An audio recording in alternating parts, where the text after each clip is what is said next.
కుప్పం మండలంలో వైసీపీ శ్రేణులు ఆగడాలు మితిమీరిపోతున్నాయి. అధికారంలో ఉన్నప్పుడు చేసిన అరాచకాలను అలాగే కొనసాగిస్తూ రాక్షస ఆనందం పొందుతున్నారు. తాజాగా కుప్పం మండలం రాగిమనుమిట్ట గ్రామంలో అంగన్వాడీ కార్యకర్తగా నజియా బేగం గత 15 సంవత్సరాలుగా పనిచేస్తుంది. అయితే అదే గ్రామానికి చెందిన వైసీపీ కోఆప్షన్ సభ్యుడు అఖ్తర్ తరచూ వేధిస్తూ ఉండేవాడని బాధితులకు బోరునా విలపించింది. గతంలో తరచూ తనను బలాత్కారం చేసేందుకు ప్రయత్నించాడని, అన్ని భరించిన అతని ఆగడాలు మితిమీరిపోయాయని తన ఆవేదన వ్యక్తం చేసింది. ఈ ఘటనపై వెంటనే పోలీసులు చర్యలు తీసుకుని మహిళలపై దాడి చేసిన వారిని కఠినంగా శిక్షించాలని డిమాండ్ చేశారు.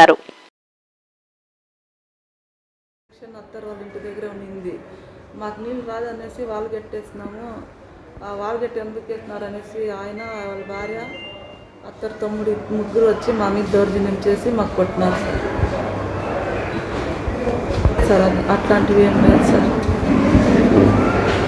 స్కూల్ దగ్గర వచ్చి అప్పుడప్పుడు వార్నింగ్ ఇస్తున్నాడు సార్, నీకు పని నుంచి తీసేస్తాను అనేసి. నువ్వు టీడీపీ కదా, నీకెందుకు పని అనేసి వైసీపీ పార్టీ ఉన్నప్పుడు గొడవలు చేసేవాడు. ఒకసారి వీని భయపడేసి గంటల్లోనే సూసైడ్ చేసుకున్నా. అప్పుడు విలేజ్ వాళ్ళు వచ్చి కాపాడినారు. చాలా టార్చర్ ఇచ్చినాడు సార్. స్కూల్ దగ్గర వచ్చి భరించలేనంత టార్చర్ ఇచ్చినాడు. జాబే చేయకూడదు, ఊర్లోనే ఉండకూడదు, అంత టార్చర్ ఇచ్చినాడు. ఇప్పుడు ఏమీ లేదు సార్, ఇప్పుడు ఏమీ లేదు. ఇప్పుడు అదే ఈ నీళ్ళ గురించినే టార్చర్ ఇచ్చినాడు. మా ఆయన ముందరే నన్ను కొడతాడు.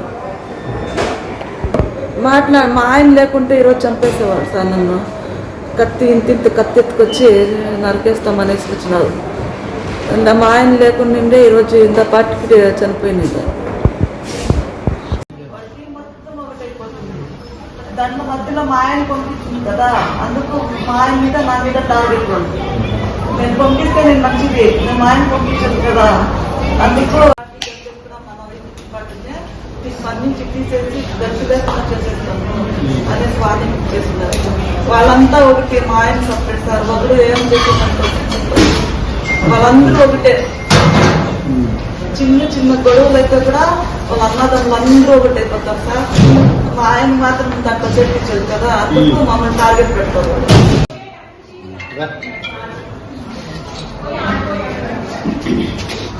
మా ఆయనకి మేము ఇన్వాల్వ్ చేయను సార్ దాంట్లో, అందుకే మమ్మల్ని ఇద్దరిని టార్గెట్ చేస్తారు వాళ్ళందరూ.